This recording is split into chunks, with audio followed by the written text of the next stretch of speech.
काम के लिए मना भी नहीं कर सकती, नहीं तो जाने कौन सा ड्रामा खड़ा कर दे। पर अंजलि तुझे कुछ तो करना पड़ेगा। इतनी देर में जतिन भी वहाँ आ जाता है। अरे कौन ड्रामा खड़ा कर रहा है और क्या करना पड़ेगा? जतिन की बात सुन अंजलि सोच में पड़ जाती है। इन्हें सच बताऊं या नहीं? पर अगर ये गुस्सा हो गए तो? वैसे भी अपनी माँ से बहुत प्यार करते हैं, फिर उनके खिलाफ कुछ सुन कैसे लेंगे? अंजलि ये सब सोच ही रही होती है कि जतिन फिर बोलता है। अरे क्या हुआ, कहाँ खो गई? अरे नहीं कुछ नहीं, वो मैं टीवी सीरियल के बारे में सोच रही थी। यहाँ और कौन ड्रामा करेगा? अरे तुम भी ना, चलो मैं चलता हूँ।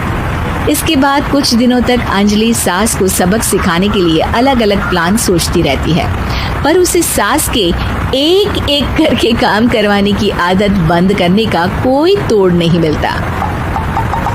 अगर ऐसे ही चलता रहा तो कहीं मैं एक दिन अपने सिर के बालों को भी एक एक करके सुलझना ना शुरू कर दूं। पगली हो गई है क्या?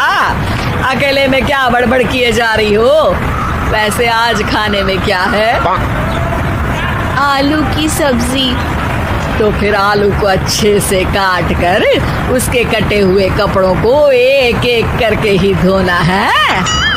बिल्कुल, इसे कैसे भूल सकती हूँ, मेरे जी का जंजाल। अरे बातें कम काम ज्यादा है।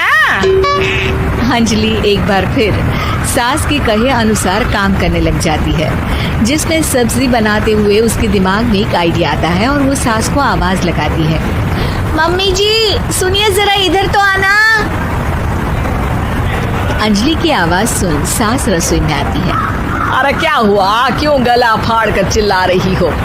कुछ नहीं, वो सुबह कपड़े धोने की जल्दी में नहाई नहीं थी और अब शाम की पूजा भी करनी है, तो आप जरा सब्जी देख लीजिए ना, तब तक मैं नहा कर आती हूँ।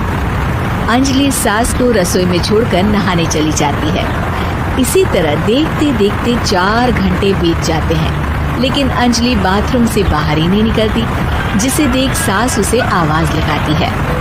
अरे बाथरूम में ही समाधि लगा ली क्या? यहाँ सब्जी बनकर ठंडी भी हो गई और अभी तक तेरा नहाना खत्म नहीं हुआ। मम्मी जी जैसे आप कहती हैं ना, मैं वैसे ही एक एक करके अपने बाल शैम्पू कर रही हूँ। तो अभी 3 घंटे और लगेंगे, तब तक काम और जतिन को खाना सर्व करना आप संभाल लेना। इस तरह अपने नहले पर बहू का दहला देख सास शॉक्ड रह जाती है, जिसके बाद से घर में एक एक करके करने का आलाप बंद हो जाता है।